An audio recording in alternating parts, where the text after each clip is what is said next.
I need to put a disclaimer at the start of this mess. Fluttershy had every right in the world to be disappointed with the work of the Wrangler, Hardhat, Grandeur, whatever his name is. It's simply a matter of escalation and expression. Enjoy. Sometimes there's a real simple problem that ought to be really obvious. It's been said, even among my peers, that Fluttershy episodes can be very formulaic, redundant. There are some obvious outliers in the episode, like Scaremaster or Flutterbrother, where the framing of the episode is used to detract from the entire show's message.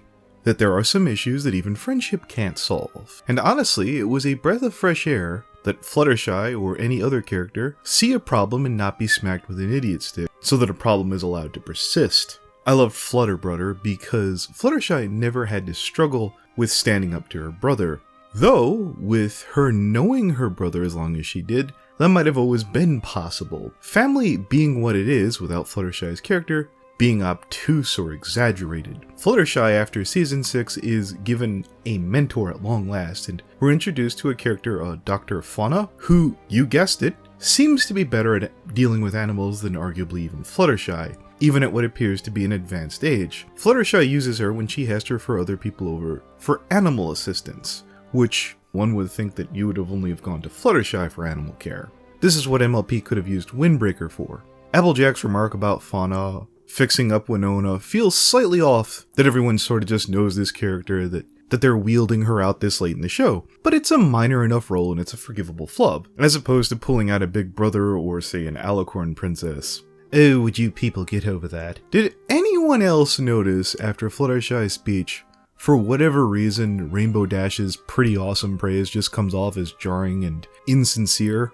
That was exquisite! Pretty awesome! It's done so poorly, I'm not sure if it's the voice actor who's fucked up or it's just Rainbow Dash being apathetic. Some of you might be tempted to call this a nitpick, but if people can whine about some of the bad fandom projects and roll their eyes, know that somewhere out there that people are being paid for this, a considerable sum? Well, what the hell is this? Ironically enough, Rarity's performance, where she's alluding to dandy grandeur, that subtle no lined up perfect with her inflection.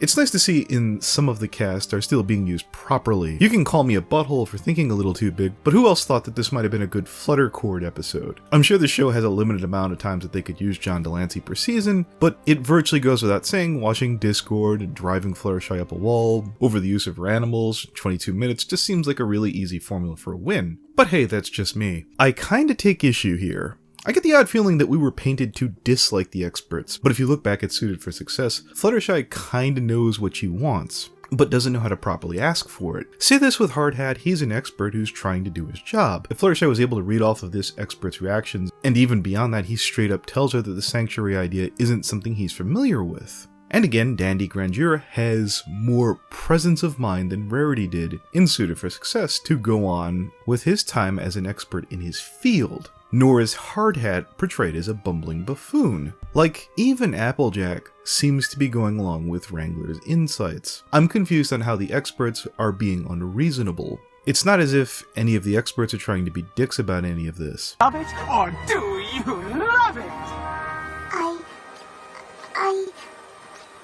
I don't love it! If anything, I'd argue that Fluttershy's social tact here is non-existent. If I had a friend who sent me an expert as a favor, let's say Toon Critic for an example, he'd sent me an animator or an artist.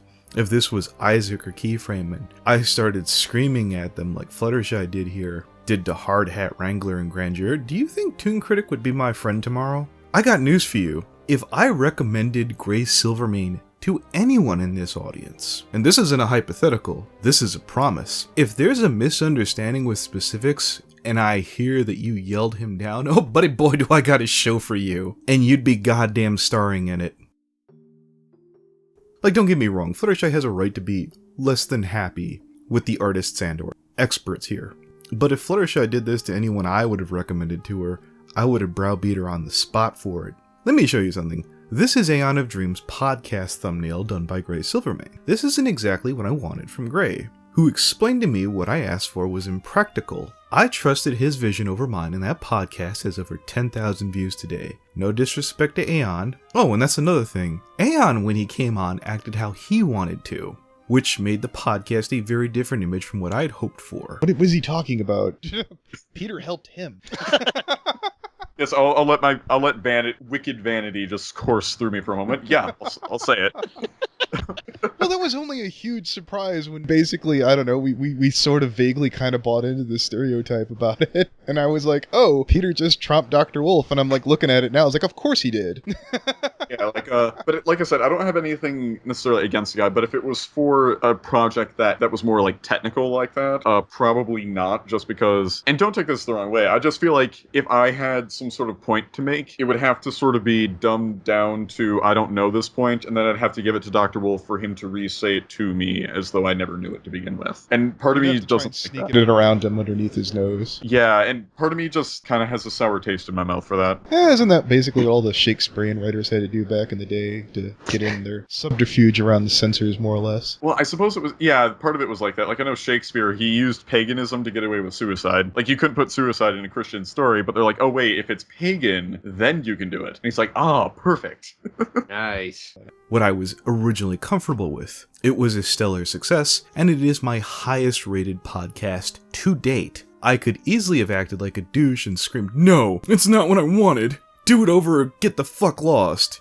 Yeah, thank God no one in this fandom gets away with horse shit like that. Even when I had issues with Spicy Demon, before, well, that got to escalate, I tried to handle that matter politely as possible for a significant while, and in the end I ultimately sat down, talked things out with the artist, and we got to as a positive outcome as possible. It's the reason why in one of the most recent How Not to Bronies that I covered, an artist who, despite being 6 goddamn months late, I want to believe that there's a misunderstanding and give the artist every available chance to make right by the customer.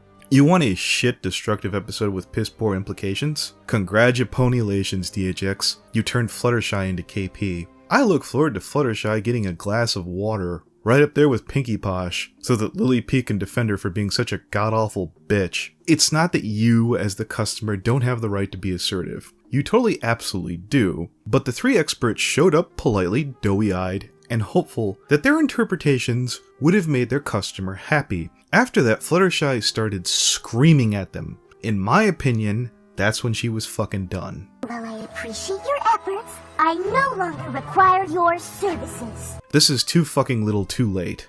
This is exactly where the episode should have ended, Fluttershy stuck with her proverbial dick in her motherfucking hand. Pay attention, class, if you're screaming at your friend's expert, this is gonna be you. Up shit's creek without a paddle. And this is the real fucking tragedy of the episode. The Brony fandom doesn't need to be told when you fuck up really bad to act sorry, because when you're fucked you already know. There's a massive difference between you're sorry because you fucked up and sorry because, well, things went bad for you.